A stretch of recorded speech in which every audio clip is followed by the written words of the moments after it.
This is the little gift shop, and then I think we can see what they're doing here. Taller de chocolate.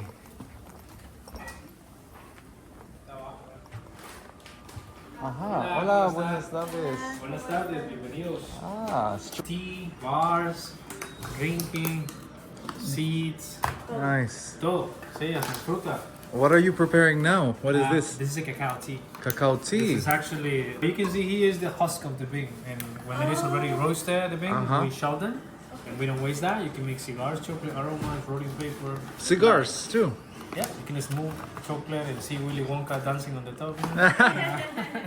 That's really cool. But we make a tea here, so it's an infusion of it, which is a relaxing tea, digestive tea, and something that maybe it's not your case, but it's good for hemorrhoids. Okay. Okay. Good to See know. why each corner is a bar. I guess because it has some caffeine in it, right? See, it has, but actually has a magnesium that helps when you got stomach aches, low ones, if there is illnesses, it's not gonna cure it. And then has caffeine about 0.02%, which is almost nothing. There's not a tea which is gonna wake you up. It's gonna make you feel better. Okay. You wanna taste it? You want to try? Sure. Yeah. And how did this idea come about? The tea? The tea, It yeah. actually has a history. In the past, in South America, mostly in Argentina, cacao was getting so expensive. But that was in the past. That was about 80s, about 80s. Cacao was getting so expensive, and they used to drink a lot of chocolate. So when cacao turned very expensive, they tried to buy a cheap way how you can incorporate hot chocolate or light. Ah, And they discovered that it's a kind of reaction for stomach aches, for example. very good. Very cool. Now all the artisanal chocolate brands, almost all over the world, and you can find cacao tea. May I give you some? Yeah, please. We can try it out. And what other products? You said you have some cacao cigars and... Oh, cigars no. Actually, with the shells you can prepare cigars. We don't do that. But yeah, you can find cacao liquor, you can find the beans, you can find hot chocolate, tea that I told you, jam, bars, truffles, cosmetics made of cocoa butter. For baking as well, just cocoa powder as 100%, cacao powder as 100% as well. Just two different things. And then we can make so many different things. Where do What- you what- source your cocoa beans? From northern Guatemala, because here it's too high and too cold for it. Okay. So being honest, we don't grow cacao here, because here it's too high and too cold. Have you ever seen one of these before? The first time. Not up front, not up close. A lot of fruit flies because we opened this one like a day ago. That's why, but that's how cacao looks like when it is fresh. So when you open this, for example, the beans, they are very juicy. They have a lot of juice or pulp around the bean. And you can eat this when it is fresh. I mean, you can eat it like lychees. Lychees, I guess you know it? Right. If you suck on it, it's good, but if you chew on it, it's bitter. It doesn't taste like chocolate at all. It's almost like by accident you can get a bite of lemon seeds. Interesting. No chocolate flavor, doesn't come with chocolate flavor. You gotta do fermentation. Most important step. Because if you ferment this sugar and water around it, it's gonna turn to ethanol first, and then to acetic acid, which is a vinegar chemical. I So see. when that chemical is created, the bean is gonna absorb it, and that's how we can get a chocolate flavor. It's similar to the coffee bean, right? Because Yes, if you chew it before, it doesn't taste like coffee. it's just like sweet. Yeah. Because it has this pulp that we call it mucilage, even in cacao. So but cacao contains a lot of more. I The see. difference between coffee and cacao is like in coffee, after fermentation, you gotta do a washing process. Because that way you can eliminate the pulp. Cacao, if you wash it, you wash the chemical and you lose the chocolate flavors. So I coffee, see. technically the process is to rise the flavor that already comes naturally. Cacao, you need to make that flavor, that's why we don't wash it. I see. So after fermentation, that is about 5 days, we start to sun dry the beans for about 10 or 15 days. And you're gonna be able to do it. That's the way how cacao comes from northern Guatemala, already fermented and dry. I And see. this is the life of this is about a year, so they are hard. You know, you can keep it for a year, maybe waiting. Somebody wants to buy your cacao and make the chocolate. You know? Or there are some farms that they export directly to factories. Technically, all the farms, the final product is, and all the factories start from roasting to the end. You know? Like I the see. Nestle factory here. Like Nestle factory here, the ouch, oh, yes. What's the most popular product?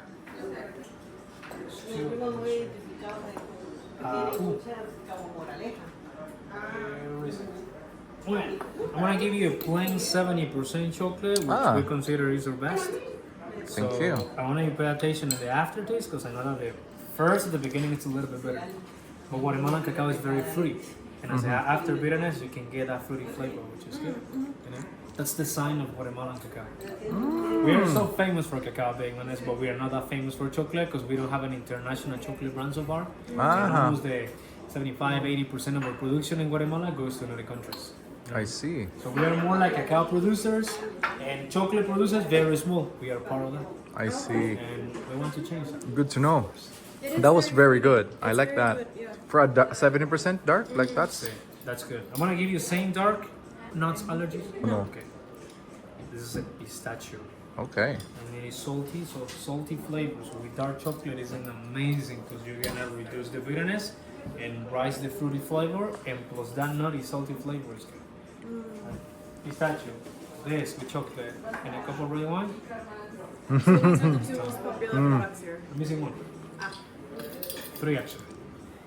Now, because here we are in a coffee farm, we buy their coffee beans. Being honest, we are independent brand. We are not same quality. La Azotea, okay. Yeah, so we rent here technically. I see. And we make our own products, and that's why we just work with cacao here. But we buy their coffee beans at high roasted level. That we buy that, and then we add our 70% around it. So when you join it, it's like drinking mochaccino, but It's amazing. eating mochaccino. I like it. Coffee and chocolate. I like all three. I know. Okay. Best You can recommendation. You can find liquor, you can find for drinking, and other options, but this is what mostly people. Great. What's your name, sorry? Orlando. por favor. Orlando. Derek. Derek, mucho gusto. Mucho gusto. Thank you. Jasmine. Jasmine, okay. Where do you come from? From the Philippines? Filipinas, okay. Canada. Canadá, perfecto. Mucho canadiense. Yeah, see. Mucho canadiense aquí, sí, cierto. Now, yeah. Season for vacation. I think just after COVID, a bunch of Canadians left. Yeah. Because job and go travel. Yeah, well, Sure. Canada was very strict about it. So Yes, that's right. yeah, they even shut down access to bank accounts in some situations. So, yeah, it's interesting. All right, we'll probably pick something up, right? Yeah. Do you guys ever do tastings or tours or anything here? We do. We talk about ours. We do chocolate workshops. That you learn about process and history. We do 1 of 2 hours and 1 of 1 hour. So the 2 hours, we teach you the whole process, step by step. You're gonna be able to see a cacao tree, open it and taste the fruit. And then you're gonna come back here, we're gonna roast the beans, we're gonna shell them, we're gonna grind them, and we're gonna turn it into 3 hot chocolate ones. And at the end, we teach you how our recipe or truffles. So you make your own chocolate truffles and you take them to home. That's in 2 hours. And 1 hour is only 1 drink. You're also gonna taste the fruit, see the tree, roasting, shell them, and grinding, but you prepare 1 drink. And at the end, you make chocolate like lollipops or bonbons. But it's technically filled out of molds, adding toppings and refrigerate them, and then you take them to home. How many people capacity do you do? For 1. One person, We but work with 1, it's fine. We work with sometimes 30 people. So, okay. Okay, so 30 guests. And is Maximum. it scheduled, or do we ask you if we have a group? if we have a reservation technically, because you can ask us and you can reserve anytime as you want if we are available. We don't have a specific restriction. Great. Yeah. Yeah, we're here planning a wedding, so maybe we'll have something. Cool. Can I give you a card? Yeah, It's a please, very fun please. thing. I'm in charge of it. Ah, amazing. And, You were the right man for the job. of course. Awesome. Yeah. All right, perfect. Thank you so much.